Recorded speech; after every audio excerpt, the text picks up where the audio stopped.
Hi guys, welcome back to another video of this channel. और आज इस वाली वीडियो में हम सॉल्व करने वाले हैं आज का जीएफजीपीओटीडी, जो कि है प्रिंट मैट्रिक्स इन डायगोनल पैटर्न। ये यहाँ पे लिखा है कि बहुत इजी है। तो यार ये सबसे ज्यादा इजी है, पता है क्यों? क्योंकि इसको मैं समझाऊंगा आपको। और आपको इस वीडियो में मैं सबसे पहले एज यूजुअल पूरा का पूरा क्वेश्चन समझाऊंगा। उसके बाद क्या अप्रोच लगाएंगे हम क्वेश्चन को सॉल्व करने में, वो भी बताऊंगा। फिर मैं आपको पूरा का पूरा लाइन बाय लाइन कोड करके समझाऊंगा, और कोड करते करते मैं आपको समझाता रहूंगा कि आखिर हम क्या कर रहे हैं। यानी कि इस वाली वीडियो में आपको ए टू जेड सब कुछ समझ में आ जाएगा इस क्वेश्चन के बारे में। उसके बाद यार हम डिस्क्रिप्शन में इस कोड का सोर्स कोड लिंक वो भी दे देंगे। लेकिन मैं रिकमेंड नहीं करूंगा कि आप कोड देखो, आप कोड कॉपी करो। आपको मैं रिकमेंड करूंगा कि आप अच्छे से ये क्वेश्चन समझो, फिर खुद जाके कोड करो। और अगर बहुत ट्राई करने के बाद अगर एरर्स आ रहे हैं ना, तब आप कोड को देख सकते हो। तो चलो यार, अब हम स्टार्ट करते हैं। सबसे पहले मैं आपको बताता हूँ कि आखिर ये क्वेश्चन क्या कह रहा है। Given a square matrix of size n cross n, यानी कि हमें एक स्क्वायर मैट्रिक्स गिवन होगा। डिटरमाइन हमें करना है diagonal pattern which is linear arrangement of elements of the matrix as depicted in the following example. तो चलो यार, मैं आपको पहले बताता हूँ ये क्वेश्चन क्या कह रहा है। बहुत ज्यादा आसान क्वेश्चन है, बहुत हलवा क्वेश्चन है, ठीक है। हमें एक 2D एरे गिवन होगा, स्क्वायर एरे, स्क्वायर मैट्रिक्स हमें गिवन होगा n क्रॉस n साइज का, जैसे कि यहाँ पे 3 साइज का है ना। तो हमें रिटर्न करना है एक 1D एरे, यानी कि हमें एक वेक्टर रिटर्न करना है जिसमें एलिमेंट्स जो हैं एक पैटर्न में अरेंज होंगे। वो पैटर्न क्या है? ये जो ये एरो से पैटर्न दिखा रहा है ना, ये है वो पैटर्न। तो सबसे पहले यार, ये राइट पे जा रहा है, फिर डायगनली डाउन जा रहा है, फिर बॉटम, फिर डायगनली अप, डायगनली अप, फिर बॉटम, फिर डायगनली डाउन, फिर राइट पे। तो इस तरह से यहाँ पे 1 2 4 7 5 6 6 5 3 6 8 9 ये सब जो है जनरेट हो गया। यानी कि अब आप समझ गए हो कि इस पैटर्न में हमें इनको जनरेट करना है, एलिमेंट्स को। हमें क्या होगा, 2D एरे प्रोवाइड किया जाएगा, हमें 1D एरे रिटर्न करना है सारे एलिमेंट्स को इस पैटर्न में जनरेट करके। That's it. तो यार अब देखो, अगर यहाँ पे 3 into 3 साइज का एरे आ गया तो आप डायरेक्ट यही एलिमेंट, मतलब यही पैटर्न लगा दोगे, और जो भी एलिमेंट्स आएंगे वो आप एक 1D एरे में स्टोर करोगे और रिटर्न कर दोगे। जैसे कि यहाँ पे एग्जांपल है, जो ये फोटो है ना, ये जो ऊपर ये वाली फोटो है, ये वाली, यही एग्जांपल है गाइस ये। तो इसमें मैं जैसे कि वो एरो दिखा रहे थे, पहले राइट में गए, फिर डायगनली डाउन, फिर डायगनली डाउन, फिर डायगनली अप अप, फिर राइट में गए, फिर डायगनली अप, फिर डायगनली अप। तो एंड में जो आंसर आया ये हमने रिटर्न कर दिया। कितना आसान है, इस पैटर्न को लगा के हमने आंसर रिटर्न कर दिया। लेकिन अब आप सोच रहे होगे कि अगर 3 into 3 का एरे नहीं आया, 2 into 2 का आ गया, या और कोई आ गया, तो कैसे करेंगे? तो भी यार बहुत आसान है कि अगर जो परफॉर्मेंस, मतलब जो ऑपरेशंस परफॉर्म हो पा रहे हैं ना, वही करो। जो नहीं हो पा रहे मत करो। मैं आपको बताता हूँ, दूसरा एग्जांपल 2 into 2 एरे का ही है। तो देखो, सबसे पहला क्या था, मूव टू द राइट। तो हमने 1 से शुरू किया। क्या हम 2 पे जा सकते हैं राइट में? जी हाँ, जा सकते हैं। तो हम मूव टू राइट चले गए, ये देखो मूव टू राइट हो गया। अगला क्या है, मूव डायगनली डाउन। हम 2 पे पहुंच गए हैं। क्या हम डायगनली डाउन जा सकते हैं? हाँ, जा सकते हैं। 2 से 3 डायगनली डाउन हो जाएगा, तो हम यहाँ पे मूव डायगनली डाउन भी हो गए। फिर क्या है, मूव डायगनली अप। क्या हम 3 से डायगनली अप जा सकते हैं? लेकिन यार 3 से अगर हम डायगनली अप जाएंगे तो हम वापस 2 पे आ जाएंगे। तो हमें यार कोई भी एलिमेंट रिपीट तो नहीं करना ना, यानी कि हम डायगनली अप नहीं जा सकते। फिर मूव डायगनली अप नहीं जा सकते। Move the right. क्या हम राइट पे जा सकते हैं? हाँ जी। 3 से हम 4 पे जा सकते हैं, वो 4 उसके राइट में है, तो हम यहाँ पे लिख देंगे मूव टू द राइट, यानी कि हम राइट पे भी चले गए। और बस, सारे एलिमेंट हमारे आ गए हैं। हमने 1 2 3 4 सब कुछ रिटर्न कर दिया है। तो अब हमें और भी कोई ऑपरेशन फॉलो करने की जरूरत नहीं है। That's it. तो इन शॉर्ट, इस क्वेश्चन में क्या बोला गया है कि ये वाला पैटर्न ले लो यार, और जो भी एरे हो उसके एलिमेंट्स को इस पैटर्न, इस डायगोनल पैटर्न के हिसाब से रिटर्न कर दो। और बस, यही क्वेश्चन है। अब मैं आपको बताता हूँ कि हम इसे किस अप्रोच से सॉल्व करने वाले हैं। क्वेश्चन आपको बहुत अच्छे से समझ में आ चुका है, अब आप अप्रोच समझ लो। तो देखो, इस अप्रोच को हम, मतलब इस क्वेश्चन को हम बहुत ज्यादा अप्रोचेस से सॉल्व कर सकते हैं, क्योंकि यहाँ पे ये देखो, expected times complexity O n square लग रखी है, यानी कि इसमें तो बहुत अप्रोच आ जाएंगी। लेकिन मैं आपको बहुत छोटी अप्रोच बताऊंगा, जो कि बहुत ही ज्यादा अच्छी है इस क्वेश्चन को सॉल्व करने में। उसमें guys क्या करेंगे हम, डायगोनल एलिमेंट्स बहुत ही ज्यादा मेन है इस एरे में, क्योंकि हमें एक डायगोनल पैटर्न बनाना है आफ्टर ऑल। तो हम क्या करेंगे, सबसे पहले तो यार हम एक मैप बना लेंगे, इसमें इंटीजर एक की होगी और एक की होगी वेक्टर। उस वेक्टर में हम क्या करेंगे, हम स्टोर कर देंगे, मतलब उस मैप में हम क्या करेंगे, उस मैप में हम स्टोर कर देंगे सारे के सारे डायगोनल एलिमेंट्स। यानी कि हम एक मैप बनाएंगे, उसमें हम सारे के सारे डायगोनल एलिमेंट स्टोर कर देंगे। That's it. सबसे पहले तो समझ गए ना कि अब हम एक मैप बनाएंगे, उसमें हम सारे के सारे डायगोनल एलिमेंट्स को स्टोर कर देंगे।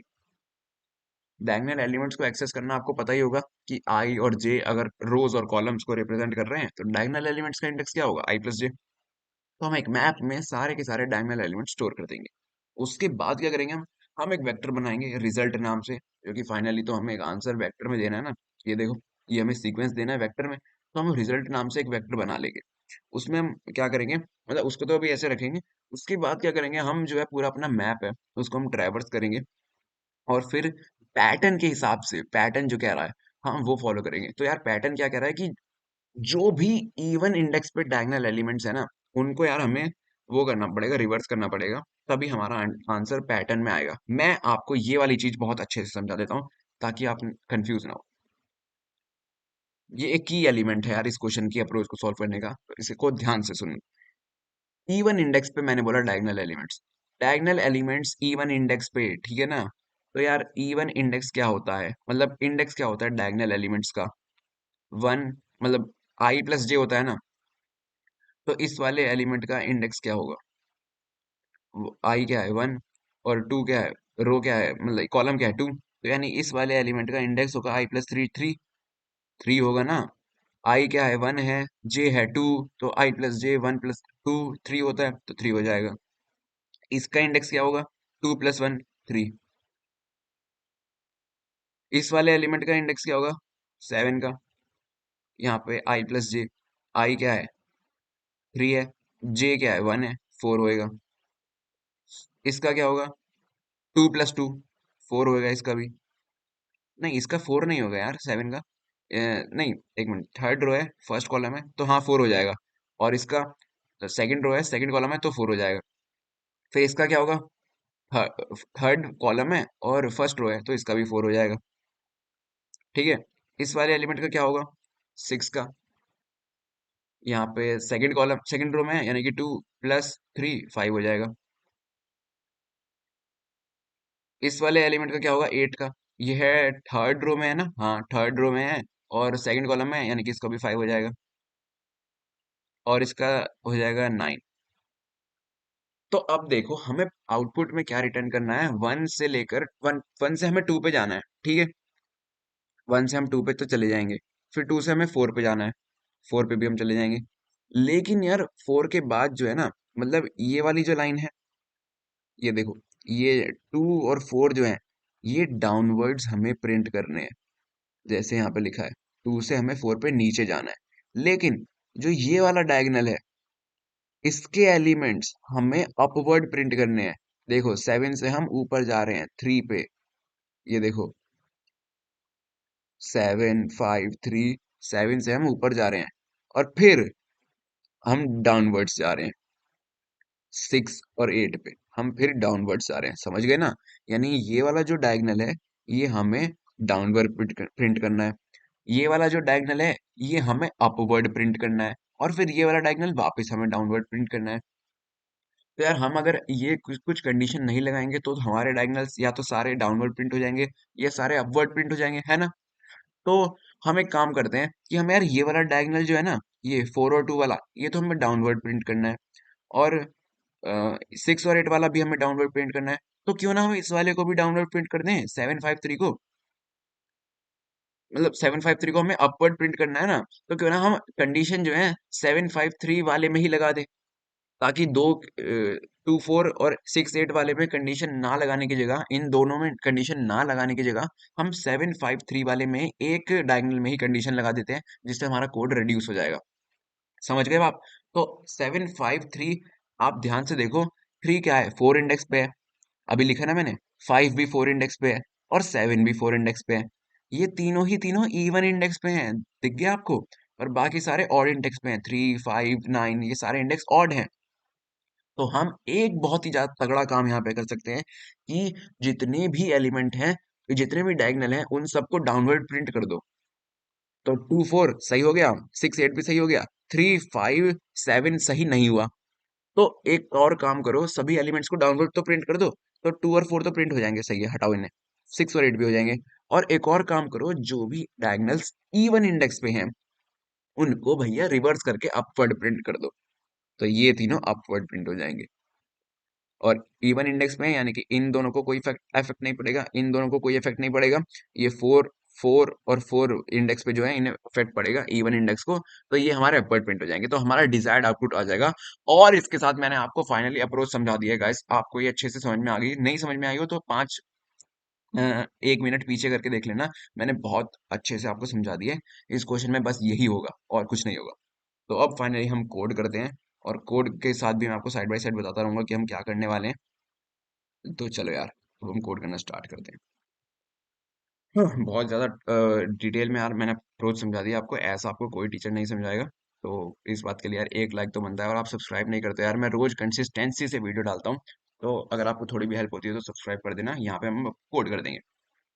सबसे पहले यार बहुत ही सिंपल, हम एक वेरिएबल ले लेंगे जिसमें हमारा जो भी मैट्रिक्स गिवन है ना, ये वाला मैट्रिक्स जो हमें प्रोवाइड किया जा रहा है, इसका हम साइज निकाल लेते हैं, मैट डॉट साइज। इसका हमने यार साइज निकाल लिया, साइज। उसके बाद जैसे मैंने आपको बोला था, हम एक मैप बनाएंगे। मैप में हम पास करेंगे इंट, एक हमारा की होगा इंट, और एक हमारा की होगा वेक्टर, क्योंकि हम इसमें डायगोनल एलिमेंट स्टोर करने वाले हैं। वेक्टर इंट, और यहाँ पे हम मैप का नाम रख देंगे एमपीपी। ठीक है। फिर हम यहाँ पे डायगोनल एलिमेंट स्टोर करने वाले हैं, तो हमें पूरा का पूरा जो 2D एरे है वो ट्रैवर्स करना होगा, तो हम यहाँ पे दो फॉर लूप लगाएंगे, for i equal to 0, i less than n, i plus plus. दूसरा फॉर लूप लगाएंगे हम, for j equal to 0, j less than n, j plus plus. अब हम क्या करेंगे, हमें डायगोनल एलिमेंट्स को मैप में डालना है ना, और डायगोनल एलिमेंट्स कैसे आते हैं, मैंने आपको बताया आई प्लस जे, यानी कि डायगोनल एलिमेंट्स का इंडेक्स को हम कर देंगे पुश बैक, बैक। इस वाले जो हमने मैट्रिक्स है इसमें हम डाल देंगे पुश बैक आई जे। ठीक है गाइस, तो अभी मैं आपको बता देता हूँ हमने क्या किया। हमने सबसे पहले यहाँ पे तो बस एन निकाला है, यानी कि मैट्रिक्स साइज निकाला है। उसके बाद हमने एक मैप बनाया इंट और वेक्टर डाल के, हमने दो फॉर लूप लगाए हैं ताकि हम जो हमारा एरे है उसे ट्रैवर्स कर सके। और हमने बस इसमें जो भी डायगोनल एलिमेंट्स हैं, जो सारे डायगोनल एलिमेंट्स हैं सारे के सारे हमने डाल दिए हैं, दैट्स इट, हमने और कुछ नहीं किया अभी तक। तो यहाँ पे ये फॉर लूप खत्म हो गया। ठीक है। उसके बाद हम एक जैसे मैं आपको बताया था वेक्टर बनाएंगे रिजल्ट नाम से, इंट टाइप का रिजल्ट नाम से हम बना लेंगे यार। फिर हम क्या करेंगे, हमें पूरा मैप ट्रैवर्स करेंगे, फॉर ये मैप ट्रैवर्स करने की यार वो है कोड है, ये तो आपको पता ही होगा। यहाँ पे पूरा मैप जो है ये एमपीपी नाम से जो हमने मैप बनाया है ये पूरा ट्रैवर्स कर लेगा। अब अब मैंने आपको क्या बोला था कि जो भी इवन इंडेक्स है, जैसे मैंने बताया ना, जिनका भी इवन इंडेक्स है यार उनको रिवर्स कर दो, स्वैप कर दो। तो यार इवन इंडेक्स कैसे फाउंड होगा, इवन इंडेक्स तो यार जैसे इवन नंबर फाउंड होते हैं वैसे ही फाउंड होगा ना, मतलब 2 से मॉड कर देंगे, देख लेंगे जिसका मॉड 2 से करके 0 आ जाएगा वो इवन है। तो इफ इट डॉट फर्स्ट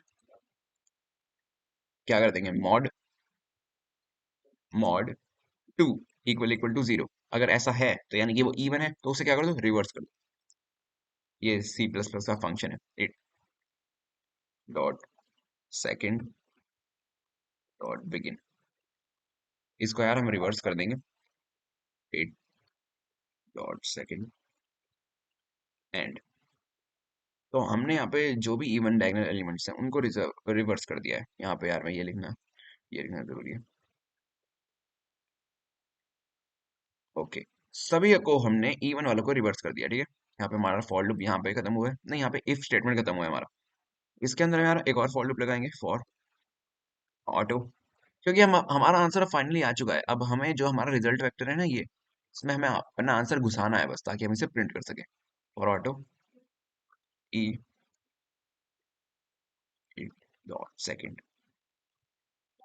बस हमें कुछ नहीं करना, अब हम तो आंसर इस वेक्टर में स्टोर करना है और क्या। रिजल्ट डॉट पुशबैक ई। बस। तो यहाँ पे यार ये फॉर लूप खत्म हुआ, फिर यहाँ पे ये वाला फॉर लूप खत्म हुआ, और बस रिटर्न कर दो हमारा जो आंसर है, रिजल्ट। That's it guys. पहले मैं यार एक बार कंपाइल करके देखता हूँ, क्योंकि मेरा इतिहास रहा है कि मैं लाइव कोडिंग करता हूँ ना तो हर बार एरर आता है। तो यार लाइव कोडिंग में एरर आता ही है, अब भी आ गया, बताओ क्या है। Expected this before this. क्या हुआ, कहीं हमने सेमी कॉलन नहीं लगाया क्या? लो यहाँ सेमी कॉलन रह गया था। अब तो चल जाना चाहिए यार, क्योंकि ये बहुत आसान क्वेश्चन है, ये हो जाएगा। देखो चल गया। तो सबमिट करने से पहले मैं आपको एक बार और कोड को समझा देता हूँ। हमने कुछ भी नहीं किया, हमने यहाँ पे सिर्फ पहले एन में मैट्रिक्स का साइज लिया है, फिर हमने एक मैप बनाया है, उसके बाद हमने दो फॉर लूप से जो भी हमारा 2D एरे है ना उसको ट्रैवर्स किया। आई प्लस जे से हमने सारे डायगोनल एलिमेंट्स निकाल लिए और उसको हमने इसमें डाल दिया। फिर हमने एक रिजल्ट नाम से वेक्टर बनाया जो कि हमें फाइनली प्रिंट करना है हमारा आउटपुट। फिर हमने एक लूप लगाया जो कि सारे एलिमेंट्स को ट्रैवर्स करेगा इसमें मैप में, और डायगोनल एलिमेंट्स को, और जो भी जिनका भी इंडेक्स E1 होगा उनको हमने रिवर्स कर दिया। क्यों रिवर्स करा ये मैंने आपको अप्रोच में बता दिया। फिर हमारा आंसर क्योंकि आ चुका है, तो हमने इसकी मदद से रिजल्ट में जो है हमारे वेक्टर में सारे के सारे एलिमेंट्स सीक्वेंस वाइज पुश कर दिए, और अब फाइनली हमने अपना आंसर रिटर्न कर दिया। तो अब मैं इसको सबमिट करता हूँ और होपफुली ये चल ही जाना चाहिए। इवैल्यूएट हो रहा है गाइस, इवैल्यूएट हो रहा है। एक के बाद एक, एक के बाद एक, एक के बाद एक, सारे टेस्ट केस गाइस पास हो चुके हैं, और यहाँ पे मेरी करंट स्ट्रीक भी जो है 11 डेज की हो चुकी है। तो मैं यानी कि कंसिस्टेंसी बरकरार रख रहा हूँ। आपको मैं सभी क्वेश्चंस के यार सॉल्यूशन अच्छे से एक्सप्लेन कर दे रहा हूँ। अगर आपको कुछ भी आपको कमेंट करना हो तो कमेंट कर देना यार। अगर आप कमेंट करते हो तो मेरे फेस पे स्माइल आ जाती है, इसलिए आप कमेंट कर दिया करो। और चैनल को सब्सक्राइब कर दो, वीडियो को लाइक कर दो। कोड मैं आपको डिस्क्रिप्शन में दे दूंगा, लेकिन आप मेरे सजेशन मानो तो उसको तभी देखना जब आप पहले खुद ट्राई कर लो लिखने का।